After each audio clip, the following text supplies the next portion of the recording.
We back with another one.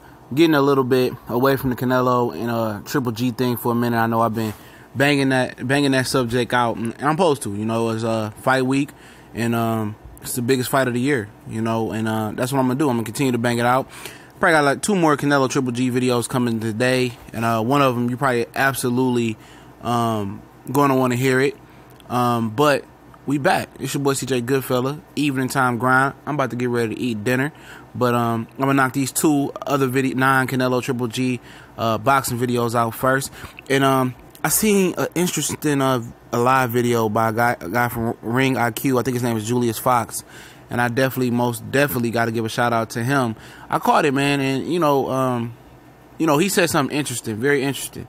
You know, he says, and I already knew this, but he says that, Andre Ward is no Roy Jones. You know, he don't have the fast, twitchy, athletic ability Roy Jones had. I think I spoke on this channel.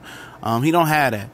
And for him to move up to cruiserweight, or even heavyweight, or mainly cruiserweight, because heavyweight is just nonsense, he will get killed.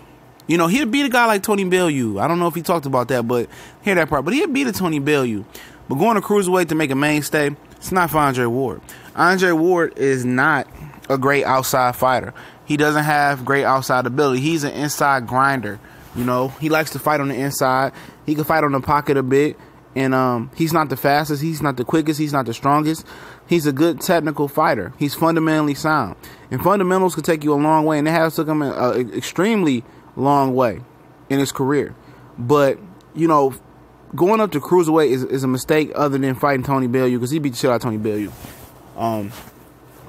I think fighting all those other guys like Usyk and the one with the Brisbane, I can't pronounce his name, fighting all those guys up there, man, that's just career suicide for him.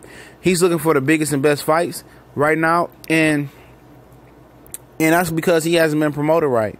He hasn't been built up right. You know, you're supposed to have your promoter's job is supposed to build you a foe where most people think he can beat you and give you a great competition and bring you the most financial gain from that fight. And Bob Arum has been the master of that forever.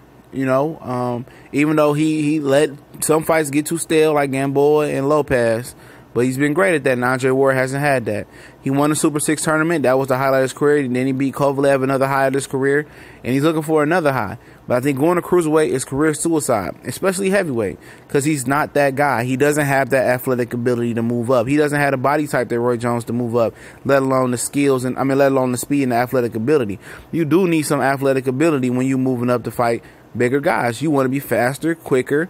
You want to use that to your strength, your ability. You want to be faster and quicker.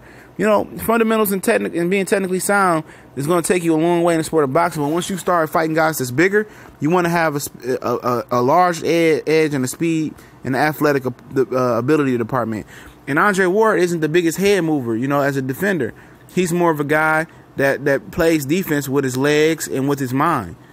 And I think it's a mistake for him to go to cruiserweight. He's going to get banged out other than fighting Tony Bellew. Those guys are physically big guys that can punch. And I think he needs to stay away from shit like that, man. I think if he goes to cruiserweight, he absolutely gets smashed if he, versus the top guys. I think he proved enough in his career. And I think going to light heavyweight, he was just getting acclimated there. And I think he should just bow to Adonis Stevenson's commands. I think he should just give his team, James Prince, orders to go make that fight happen. Try to become the undisputed champion, lineal undisputed champion, LA heavyweight.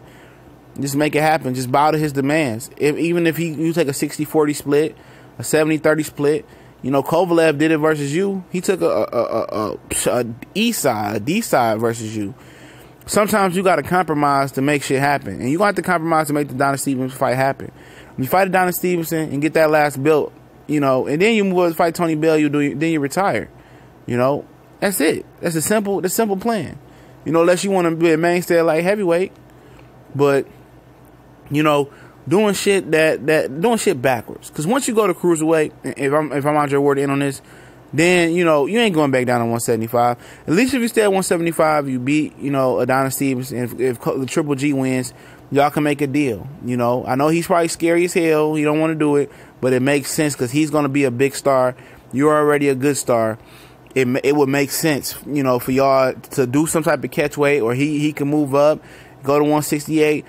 That's the best fight for you. You know, the Triple G fight, the Donna Stevenson fight, the Triple G fight, the Badou Jack fight.